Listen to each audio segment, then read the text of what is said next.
LLB'র আজকের পর্বে দেখা যাবে গীতা স্বস্তিককে কাঠগড়ায় তোলার পর স্বস্তিককে নিয়ে আবার নার্সিং হোমে ফিরে আসে। এরপর স্বস্তিকের বাড়ির লোকজন গীতাকে বলে সে তার স্বার্থসিদ্ধির জন্য নিজেকে সেরা অ্যাডভোকেট প্রমাণ করার জন্য অগ্নিজিতের থেকে কেস জেতার জন্য সে সবকিছু করতে পারে। এরই মাঝে একজন বলে এইসব পরে হবে, এখন ওর চিকিৎসার দরকার। এরপর গীতা স্বস্তিককে নিয়ে ডাক্তারবাবুর কাছে যায়। গীতা ডাক্তারবাবুকে জানায় স্বস্তিক আবার সেন্স হারিয়ে ফেলেছে। ডাক্তারবাবু বলে আমি কথা দিতে পারছি না কি হবে, যদি কিছু হয়ে যায় তার দায় আপনার। এরপর স্বস্তিকের চিকিৎসার জন্য নার্স এসে স্বস্তিককে নিয়ে যায়। স্বস্তিকের পরিবার একে একে সবাই গীতাকে প্রশ্ন করতে থাকে। গীতা চুপ থাকায় স্বস্তিকের মা বলে ওর জবাব দেওয়ার মুখ আছে নাকি, আমার দুটো ছেলের জীবন নিয়ে ছেলে খেলা করলো। স্বস্তিকের বোনেরা বলে আমি এত বড় স্বার্থপর মেয়ে জীবনে দেখি, একজন অসুস্থ মানুষকে এভাবে কেউ নিয়ে যায়। কেউ বলে আমার দাদা ভাই বাঁচবে তো, ঠিক হয়ে যাবে তো, ওর কিছু হয়ে গেলে তুমি আয়নায় মুখ দেখাতে পারবে তো। স্বস্তিকের মা বলে কি হলো গীতা,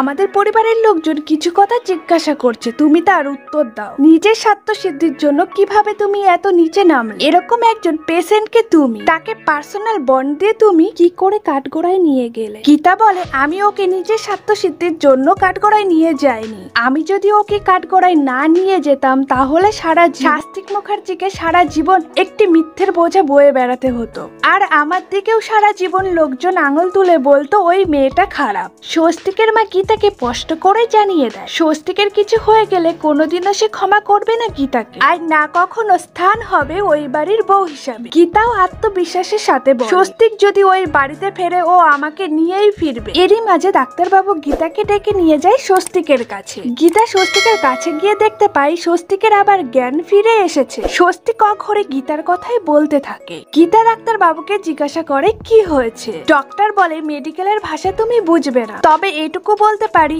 একে নিয়ে গিয়ে আপনি ভুল করেছে, আর যদি ঠিক হয় আপনার জন্যই ও ঠিক হবে। আপনি খুব লাকি, আপনাকে ও খুব ভালোবাসে। ছেলেটি যখনই কথা বলার চেষ্টা করছে তখনই আপনার নামই উচ্চারণ করছে। গীতা ইমোশনাল হয়ে ওখান থেকে বেরিয়ে যায়। এরপর দেখা যায় অগ্নিজিৎ মুখার্জি গীতাকে ফোন করে, বলে এই কেসটা তুমি এখনো জেতনি। ছেলে তুমি কোনো কেসই জেতনি, এখনো অনেক পথ চলা বাকি, সবে তো কলির সন্ধে। গীতা বলে কলির সন্ধ্যা না, আপনার জীবনে আমাবস্যার রাত্রি। আপনি এই দুটো কেস ছুঁয়ে যা ভুল করেছে তার জন্য সারা জীবন হাই ভোল্টেজ কারেন্টের ঝটকা খেয়ে যেতে হবে। অগ্নিজিৎ মুখার্জি বলে মুখ সামলে কথা বলো, সস্তার বাহবা পাওয়ার জন্য তুমি বোঝবালা মুখার্জি আর আমার ছেলেকে ইউজ করেছো। এইসব সস্তার নাটক দেখার জন্য কোর্ট তৈরি হয়নি, কোর্ট চেনে ধারা আড়াই। গীতা বলে ঠিক তাই, কিন্তু আপনার তো সবটাই বেআইনি, আপনার তো উচিত লজ্জায় মাথা নিচু করে রাখ, কিন্তু না আপনি তো শুধরাবেন না, একদম ওই নেড়ি কুত্তার লেজের মতো বেকা তো বেকাই থাকে। গীতা বলে পরের দিন কোর্টের রায় বেরিয়ে যাবে আর সত্যিটা সবার সামনে চলে আসবে, প্রমাণ হয়ে যাবে আপনি একটা মিথ্যে কেস নিয়ে লড়ছেন। অগ্নিজিৎ মুখার্জি বলে কিছু করতে পারবে না তুমি, এই কেসটি আমি জিতবো, ছলে বলে কৌশলে যেভাবেই হোক। অগ্নিজিৎ মুখার্জি গীতাকে নানাভাবে থ্রেট করতে থাকে। গীতা অগ্নিজিৎ মুখার্জিকে বলে পরের দিন আমি বুঝিয়ে দেব আইন কাকে বলে।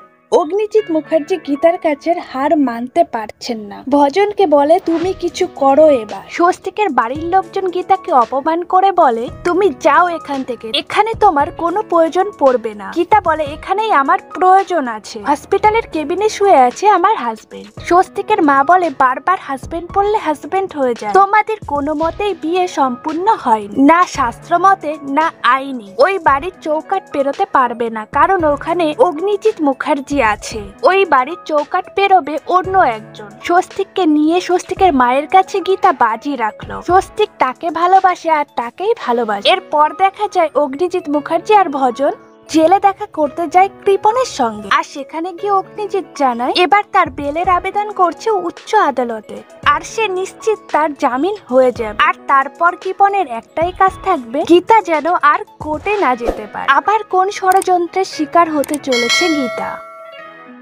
ভিডিওটি ভালো লাগলে অবশ্যই লাইক কমেন্ট শেয়ার করবেন। ডেইলি নিত্য নতুন ভিডিও পেতে ছায়াছবির জগৎ চ্যানেলটিকে সাবস্ক্রাইব করতে ভুলবেন না।